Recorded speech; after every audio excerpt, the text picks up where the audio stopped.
ధనుయాత్ర inaugurated at Bargarh in Odisha. So Odisha రాష్ట్రంలో ఒక యాత్రను ప్రారంభించారు. దాన్ని ధనుయాత్ర అని పిలుస్తూ ఉంటాం. దాని యొక్క విశిష్టత ఏంటి అంటే, ఇది ప్రపంచంలోనే అతిపెద్ద ఓపెన్ థియేటర్ ప్రోగ్రామ్ అనమాట.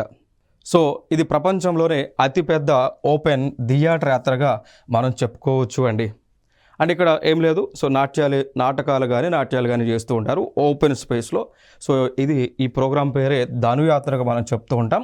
ఇది ప్రపంచంలోనే, సో ఒడిశా రాష్ట్రంలోనే అతిపెద్దది, దాంతోపాటు ప్రపంచంలోనే అతిపెద్ద ఓపెన్ థియేటర్ ఆర్ట్గా మనం చెప్పవచ్చు. కాబట్టి దీనికి నేషనల్ ఫెస్టివల్ హోదాని కూడా ఇటీవల ప్రభుత్వం ఇవ్వటం జరిగింది.